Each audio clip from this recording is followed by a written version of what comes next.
ಇನ್ನು ಈ 6 ಜನ ಆರೋಪಿಗಳ ವಿರುದ್ಧವೂ ಕೂಡ ಪೊಲೀಸರು ಕೇಸು ದಾಖಲಿಸಿಕೊಂಡು ತನಿಖೆ ಮಾಡ್ತಾ ಇದ್ದಾರೆ. ದೆಹಲಿ ಪೊಲೀಸ್ ಸ್ಪೆಷಲ್ ಸೆಲ್ಗೆ ಕೇಸು ವರ್ಗಾವಣೆಯಾಗಿದೆ. ಆರೋಪಿಗಳ ವಿರುದ್ಧ UAPA unlawful activities prevention act ಇದರ ಅಡಿಯಲ್ಲಿ ಕೇಸು ದಾಖಲಾಗಿದೆ. ಅಂದರೆ ಆಂಟಿ ಟೆರರ್ ಲಾ ಅಂತ ಕರೀತಾರೆ ಅದು, UAPA ಅದರ ಅಡಿಯಲ್ಲಿ ಕೇಸಾಗಿದೆ.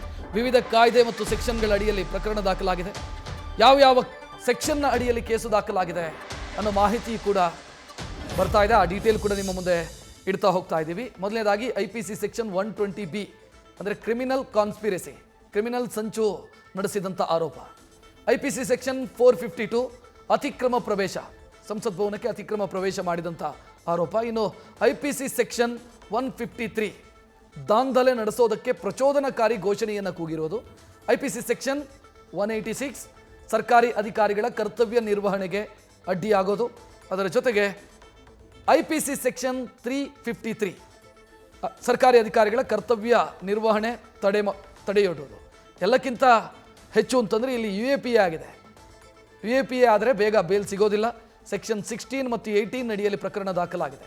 ಆಂಟಿ ಟೆರರ್ ಲಾ ಅಂತ ಕರೀತಾರೆ UAPA ಆ್ಯಕ್ಟನ್ನು.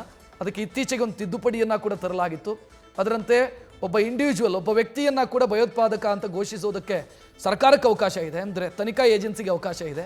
ಸೊ ಭಾಳ ಸೀರಿಯಸ್ ಆದಂಥ ಸೆಕ್ಷನ್ನು. ಒಂದು ವೇಳೆ ಕೇಸು ಅಥವಾ ಈ ಅಪರಾಧ ಸಾಬೀತಾದರೆ 10 ವರ್ಷಗಳ ಕಾಲ ಜೈಲು ಶಿಕ್ಷೆ ಪ್ರಾಪ್ತವಾಗುವಂಥ ಸಾಧ್ಯತೆಯೂ ಕೂಡ ಇದೆ ಅನ್ನೋದು.